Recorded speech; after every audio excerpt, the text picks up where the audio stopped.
यदि किसी बच्चे को व्हिपिंग कफ यानी कि काली खांसी की समस्या बनी हुई है, इस प्रकार की समस्या होने पे लगातार खांसी आने की समस्या देखने को मिलती है। यह समस्या कहीं ना कहीं बैक्टीरिया के इन्फेक्शन से होती है, जिसमें लगातार कंटिन्यू खांसी आने की समस्या होती है। होम्योपैथी में आपके व्हिपिंग कफ की समस्या को पूरी तरीके से जड़ से ठीक करने के लिए एक रामबाण दवाई के बारे में बताने जा रहा हूँ। वह दवाई है बेलाडोना 200 पोटेंसी में।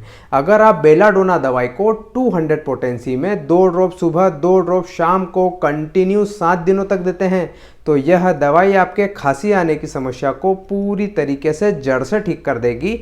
यह दवाई काफ़ी असरकारक है।